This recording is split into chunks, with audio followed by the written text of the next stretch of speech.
obviously this contest is heating up.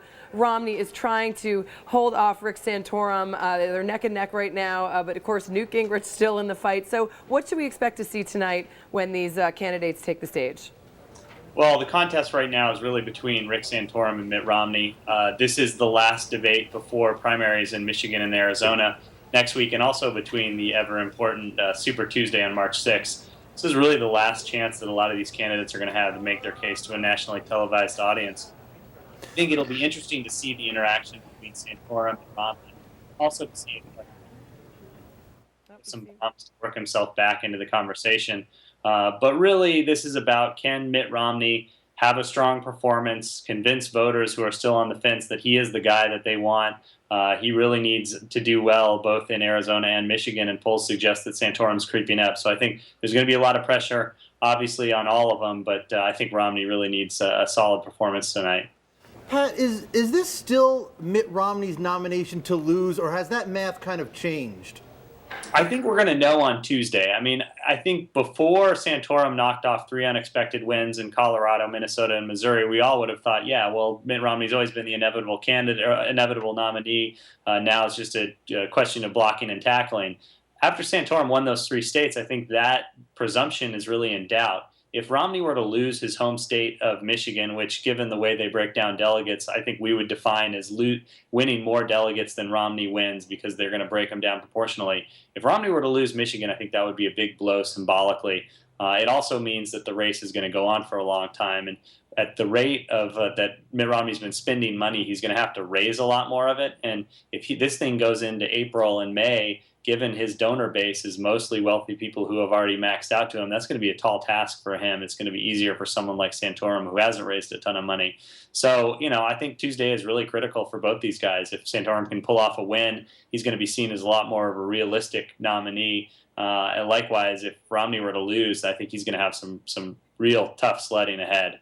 And, we've all watched some of the candidates go up and down. Newt Gingrich just a few weeks ago was the one Romney had to worry about. Where does he stand now, not only tonight as we head into the debate, but and Tuesday for the primaries as well?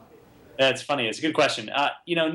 We've had Mitt Romney for a year, and then we've had somebody else. And that somebody else has really rotated. Over the last 2 months, it's been either Newt Gingrich or Rick Santorum. Since Rick Santorum won those 3 contests, we haven't heard a peep out of Newt Gingrich, or we have, but we just haven't covered him quite as much. Newt Gingrich needs a strong showing.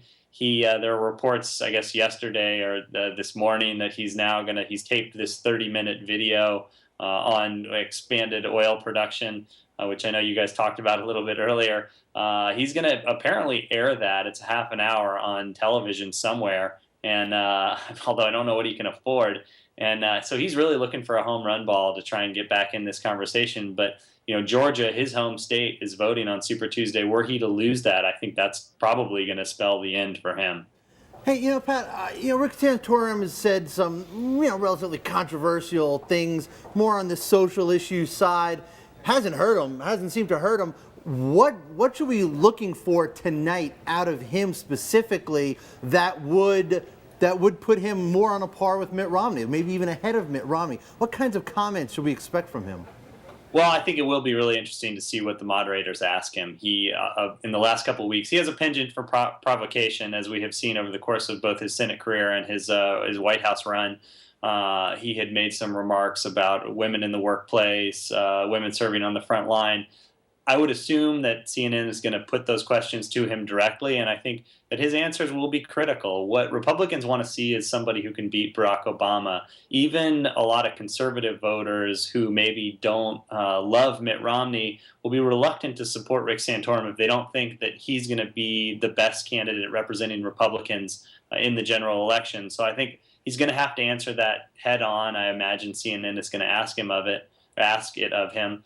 And I think that'll be a kind of critical test, is he going to moderate, or is he going to kind of stay with what has resonated with the particularly evangelical Christians, but that right-wing base that has really rallied around his candidacy. And it's a kind of difficult question that he's going to have to settle probably before the lights come on tonight. Yeah, and quickly, Pat, we just wanted to ask you why just this one debate before going into Tuesday's primaries, where there were so many, it seemed, heading into Florida. And of course, again, we're looking to Super Tuesday as well, but this is the last one. How come? Well, we've had 20, so, Debate fatigue. Short answer. Yeah. That? I said, are people suffering debate fatigue? I think so. I think the candidates are suffering debate fatigue. And to that end, there was supposed to be one more in Georgia, which is obviously Gingrich's home turf, and the debates have kind of been his home turf. It's where he scored the most points. And all the other candidates in the field kind of pulled the rug out from underneath him by saying that they didn't want to do the Georgia debate, and therefore this is going to be the last one. And I think a lot of people think it may be the last one for a little while. It was not good news for Newt Gingrich, and it probably was good news for reporters maybe who stay up past 1 o'clock in the morning covering these things all the time.